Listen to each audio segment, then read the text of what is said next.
Good looking. Shout out to Bird Break. What up, Mike? What up, Mike? What up, Mike? Okay, I have to tell you, I promise you, when the Resurrection started, the trailer started rolling, you know, they were talking about it. They really gave it a lot of love. I was one of the first people to watch it. I watched it for about 2 weeks straight, then another week, and then I missed a week. And then when I started to watch it again, I was lost. I didn't know who the people were. I'm like, who's that person? So now that I missed a week in the last season, how do I guess, fix it? Because I was really a big fan. You gotta go to ABC Go and go back, track back. You just gotta, you know, that's how a lot of people are digesting the content now. You know, we got busy lives, but you get that block that Saturday when you're like, let me watch the whole season. There's only 8 episodes, so once you caught up, and then you can catch up this season, you know? I know. I'm excited because honestly, you did a good job. Let me tell you. But are you excited about the show? I'm real excited about the show. It's just different, you know. It is different. People seem to have like an emotional connection to it, where people coming to me on the street and they're like, man, you know, when this person said that, it reminded me of a conversation I had with my sister or whoever might have passed on. People having a real emotional connection to the show. And it's people that have passed away, and then they come back, and the people that have passed away can talk to the people that have passed away. But the people that are living, it's kind of like, okay. And I think that's where the confusion came. Who's dead? Who's alive? I was like, oh my God, I don't know. Lost. Yes, exactly. But I love the show, though. Thank you. Yes. Omar Epps in the studio with us right now. What is the biggest difference between doing this show and doing movies as far as like your time goes? It's the pacing. You know, with a film, you know, it might take a few months. It might take, you know, 2 months.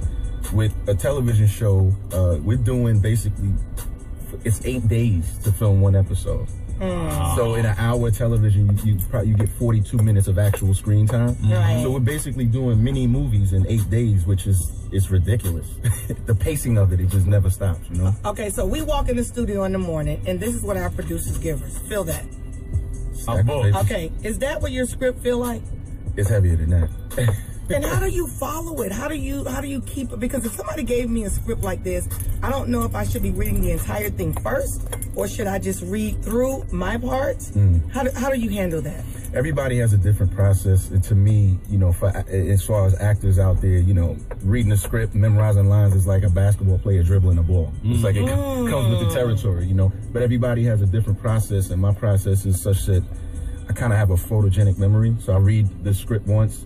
I don't like the lines to be in my head because I don't like to over-rehearse. I don't like to overthink. I like to feel it and it be fresh. So, you know, when we show up for work in the morning, when I'm in the, you know, trailer, get my hair cut or whatever, that's when I'm looking over what we have to do that day, and then it just sticks.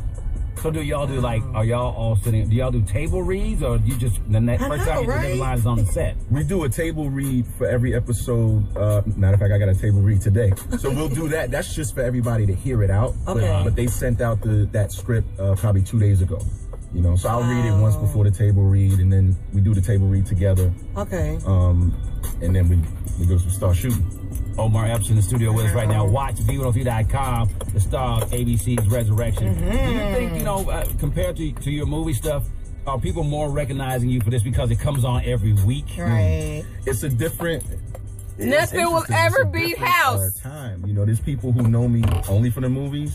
There's people who only know me from television, from doing House for 8 years. And then it's the mix of the generations. But I love Resurrection. Like younger people who know me from House, but then they're like, oh, I saw him in this movie. I didn't know he did, you know what I mean? And then it's like, you know, people my age just, oh, I'm gonna watch that because that's the homie. And I didn't know he was in that show. So it's all of this mixed mash, and you know, it's all a blur now. There's really no difference between film and television because you know, you got Halle Berry on television, you got Lawrence Fishburne on television. You know what I mean? That was gonna be my next question. Why do you think we are seeing so many dramatic actors or people who have become big box office stars on the movie screen now saying, you know what, I think I'll do a little television, like Lawrence Fishburne on Blackish and Halle Berry too? Because that's where the work is, brother. You know, we artists, we go where the work is. That's one. But two, that's where the good stuff is. It's so hard in terms of the business. It's hard to make money on a movie. You know, it's real hard. But with something like, and the storytelling is a little, it's not what it was, you know, at least for us, for black cinema. I think we coming back around when you got, you know, cats like Will Packer that's doing his thing. But there's only one of him. You know, I'm here. But in television, there's so many stories and you know people could latch on to, and you got stuff like Blackish and you know all the stuff that's out there. But and there's so many outlets. Right. You know, we got like 1,000 cable channels. Like, right. You know, so it's more opportunity, I think, at the end of the day. Talking to Omar Epps here live in the studio. Watch V103.com. Okay, you're in your room, in your trailer, right? And somebody turns on the TV, and they're skipping through the channels. Higher Learning comes on, Major League 2 comes on, and Juice is on the channel. Which one do you say, I flip back to that? Oh, that's funny. Higher Learning?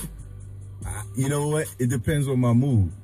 You know, whatever I'm feeling in that moment. It might be Juice, or it might, you know, it's funny. It probably be Juice. Cause yeah, that's the one I stop on. Like, if Juice is on, which is usually on BET, or, you know, I always stop because, I mean, that was just that movie, man. Yeah. I would stop on it but to see my kids' reaction. Because my kids are, like, just made it 15, 10, and 6. So they don't know.